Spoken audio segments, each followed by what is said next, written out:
If Morine is from the future and they're 50,000 years more advanced than us, how much more advanced are the Zenetaens than us at the present time? Also, which decade will we be living in technologically if the Roswell incident had never happened? Okay, you dropped out, but let me just see if I have the gist of it. How different would our future be if the Roswell incident didn't happen? Is that the gist of the question?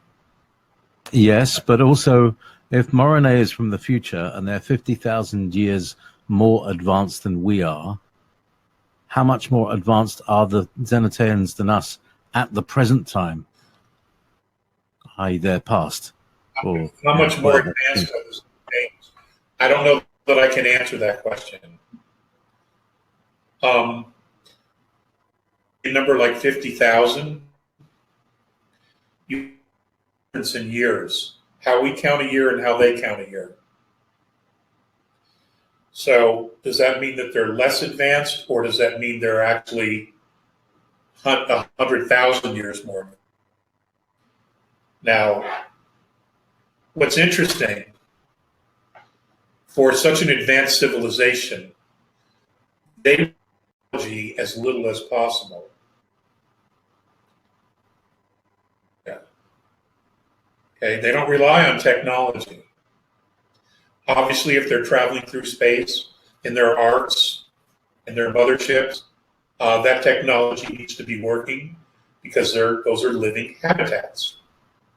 That's understandable. Grow food.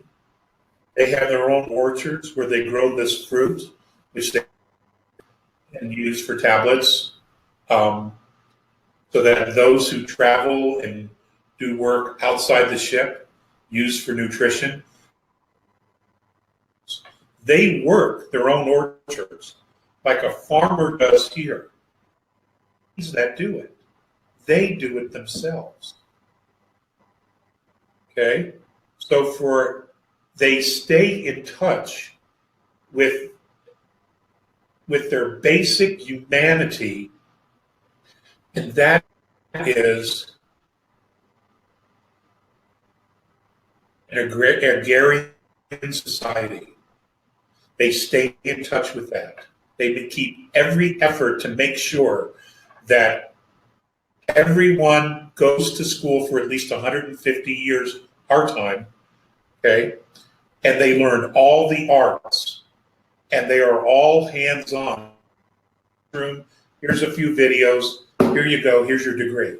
It is not like that at all. It is all hands-on. You work it. You work every aspect of it.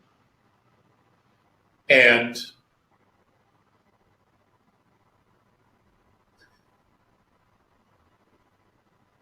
they're just so real.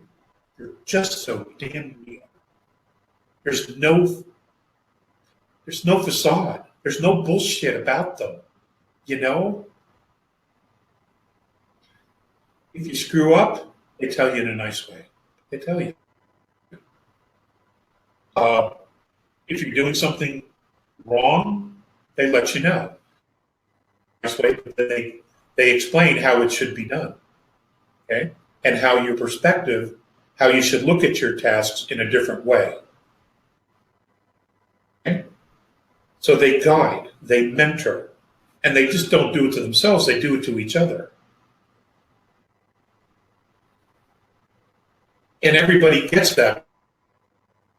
Everybody wants to be on the same page. That doesn't mean there isn't individuality, because there is.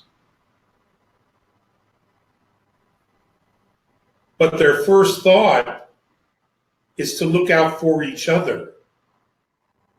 It isn't, I'm just going to look out. That is not their first thought. In fact, that's probably their last thought, if they have it at all. Their first thought is always to look out for each other. Now, as far as Roswell, how do we know that wasn't meant to happen? How do we know that that did not purposely set us on our course where we are now? How do we know that? How do we know if it didn't happen then, it wouldn't have happened someplace else? You know, we know that those, you know, the Vatican in the catacombs has ruins, has all kinds of partnerships that were found in the desert by the Crusades. We know this. They just haven't told the rest of humanity about it. Okay, we know about the ruins in Africa that the Anunnaki used to have and live. We know about the legends. You know, the Nazis were by extraterrestrials. The Tibetans, the Sumerians, the Chaldeans, they had regular exchanges and visitations with extraterrestrials. It's in all their literature. Okay? Just because we hear now mythology at all. Okay? So there is a guiding hand regulating the entire universe and all the dimensions thereof. Some call it creator, some call it isness, some call it God, some call it Holy Spirit, some call it other things.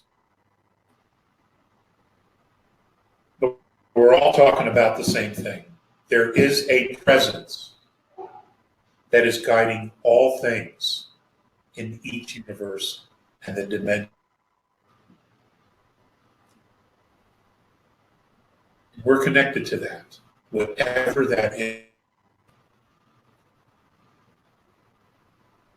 It looks ugly.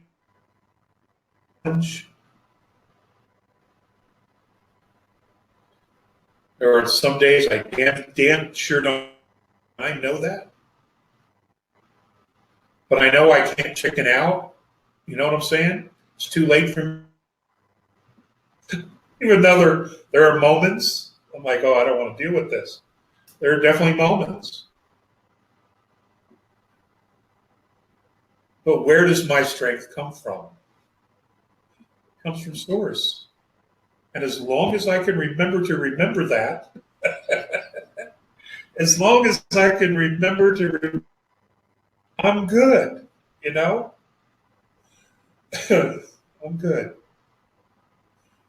So,